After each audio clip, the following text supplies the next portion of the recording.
ડીસામાં phone pay ચાલુ કરી આપવાના બહાને 50,000ની રકમનું ફ્રોડ કરવાની ઘટના સામે આવી। ડીસા અંબિકા ચોક વિસ્તારમાં આવેલ બ્રહ્માણી કંગન કટલેરી સ્ટોરમાં ફોન પે ચાલુ કરવાના બહાને 50,000 રૂપિયા મોબાઈલમાં ટ્રાન્સફર કરી ગઠ્યો ફરાર।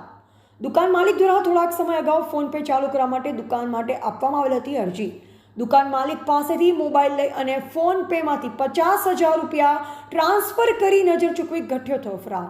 છેતરપિંડી થયાની જાણ થોડા સમય બાદ થયા બાદ દુકાન માલિક ડીસા દક્ષિણ પોલીસ સ્ટેશનમાં આપી લેખિતમાં અરજી।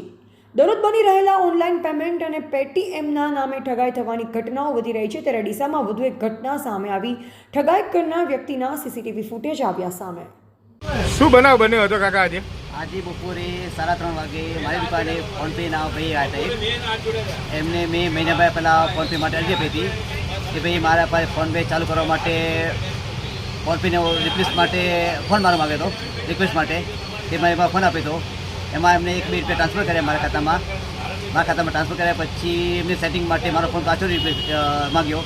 ફોન પાછી મને કે હવે પછી તમારો ફોન ચાલુ થઈ જશે હવે અને તમારું સ્ટેટમેન્ટ પાછું આવી જશે। એ બાને પાછો ફોન બંધ પાછો આપ્યો મને। ફોન ચાલે પછી મેં તપાસ કરી મારા ખાતામાંથી 50,000 કપાઈ ગયા હતા। એ માણસ પછી મને ખબર કે ફ્રોડ છે, તરત જ મેં દક્ષિણ પોલીસમાં એની અરજી આપી દીધી। અરજી આપી પછી મેં મારી એકાઉન્ટ સીલ કરાવી દીધું છે। આ માણસ આવા બીજા ના થાય એની તકેદારી માટે કોઈ પોતાનો ફોન આપવો નહીં કે કોઈને કશું કરવું નહીં। પોલીસ દ્વારા તમને શું કહેવામાં આવ્યું? પોલીસ તમે અરજી આપી દો, અરજી દ્વારા અમે તપાસ કરીશું હવે।